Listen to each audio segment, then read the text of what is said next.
সকালবেলাতেই চলে এলাম একটা ইডলি নাস্তা নিয়ে।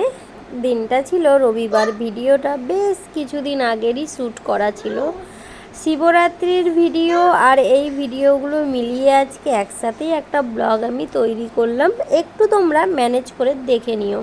হ্যালো এভরিওয়ান, কবিতা লাইফস্টাইল ব্লগ চ্যানেলে সবাইকে জানাই অনেক অনেক ওয়েলকাম।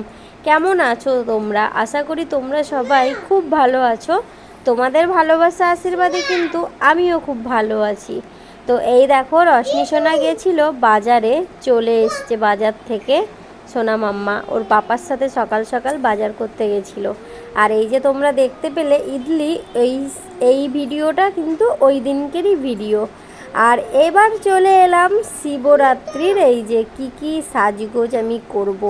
এই যে শাড়িটা তোমরা দেখতে পেলে, ব্লাউজটাও কিন্তু নতুন বানানো হলো, তৈরি করা হয়েছে। তো এটার সাথে এটা ম্যাচিং করে না পরলে ভালো লাগবে না, তাই এমার্জেন্সি আর কি ব্লাউজটা বানানো হয়েছে। তো তার সাথে আমি পরবো এই নেকলেসটা আর এই পেন্ডেন্ট চোকারটা। এই যে তোমার বাউটিগুলো দেখতে পাচ্ছ, শাখাটা আর পরাই হয়নি, কারণ ভালো লাগছিল না। মনে হচ্ছিল কয়েক ঘন্টার জন্য হাতের শাখাগুলো খুলে আবার এই সোনা বাঁধানো শাখাগুলো পরবো, তারপরে আবার খুলবো। তো ওর থেকে ওই কয়েক ঘন্টার জন্য না পরাটাই ভালো, ঠিক আছে। তো ওই জন্য আর পরিনি।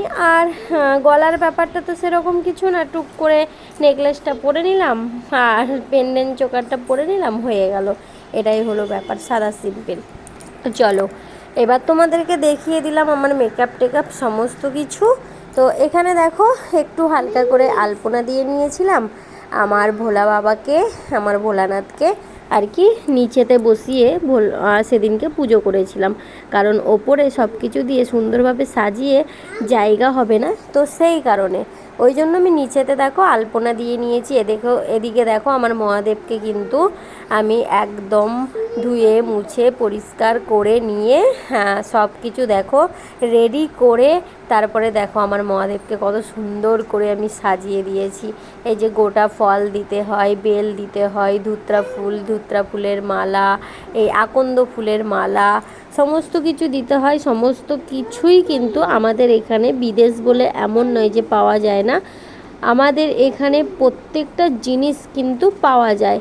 আর এই দেখো, আমি এবার দুপুরবেলা আমি সমস্তটা কাজ কমপ্লিট করে নিয়ে মাম্মামকে, ওর পাপাকে খাওয়া দাওয়া সমস্ত কিছু কমপ্লিট করে নিয়ে স্নান টান করে দুপুরবেলা যেহেতু ঘরেতে আমি পুজো দিই রোজের, ওই কারণে এই যে ঘরের পুজোটা একটু সাবু কলা দুধ দিয়েই আজকে দিচ্ছি, যেহেতু আজকে ভোলানাথের পুজো সেই কারণে।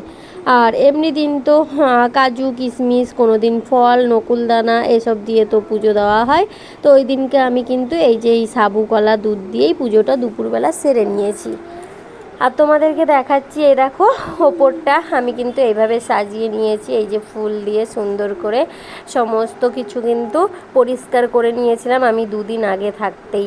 এই যে তোমরা দেখতে পাচ্ছ এই কাপড়ের টুকরোটা পেতেছি, এটাও কিন্তু আমি তুলে সমস্ত কিছু ঠাকুরের যা যা ছিল সব ধুয়ে টুয়ে পরিষ্কার করে, এই কাপড়ের টুকরোটা ছিল আমার ব্লাউজের পিস নতুন, তো সেটা আমি আর বানাইনি, তো সেইটাই আর বানাবোও না। তো সেই কারণে সিংহাসনেই পেতে দিলাম, যেহেতু একদমই পুরোপুরি নতুন সেটা।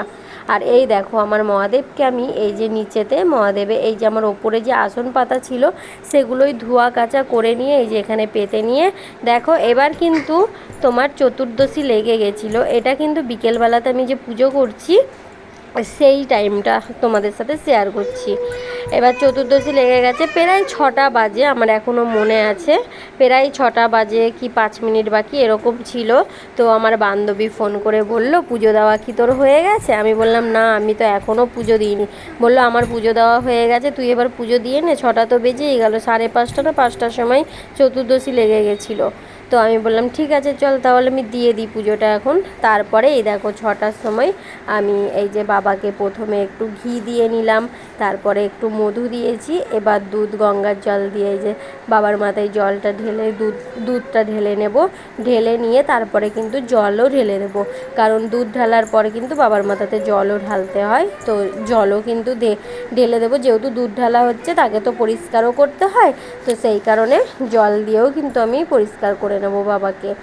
তো তোমাদের এই ব্লগটা মানে চারিদিকটা মিলিয়ে গুছিয়ে কেমন লেগেছে অবশ্যই বলো।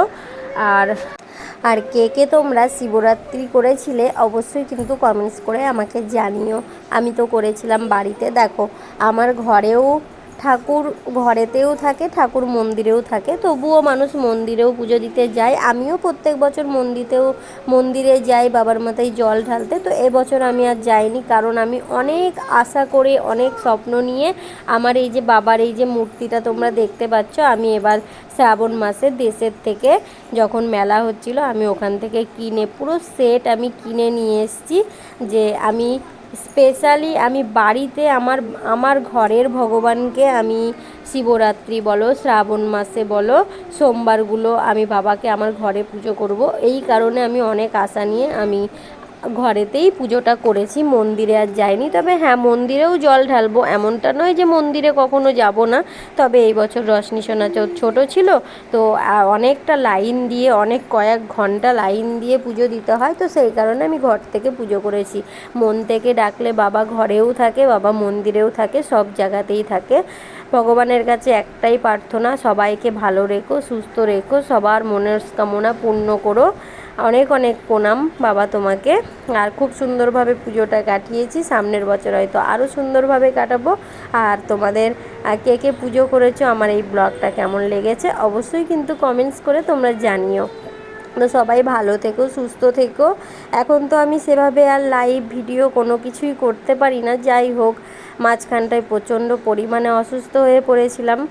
আর মেন জানো তো, আমি ওই লাইভ ভিডিওর পেছনে যখনই একটু বেশি দৌড়োদৌড়ি করি তখনই আমার এরকমটাই হয়। তো ওই কারণে আমি টোটালটাই বন্ধ করে দিয়েছি।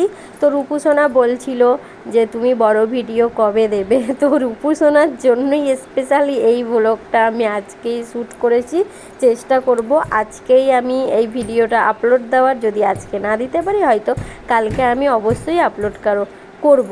রূপসোনা কিন্তু আমাকে সবসময় বলে যে তুমি কেন ভিডিও করো না, আরও সবাই বলে। তো তোমরা চলো ভালো থেকো, ভিডিওটা এই অবধি থাকলো, টাটা সবাইকে।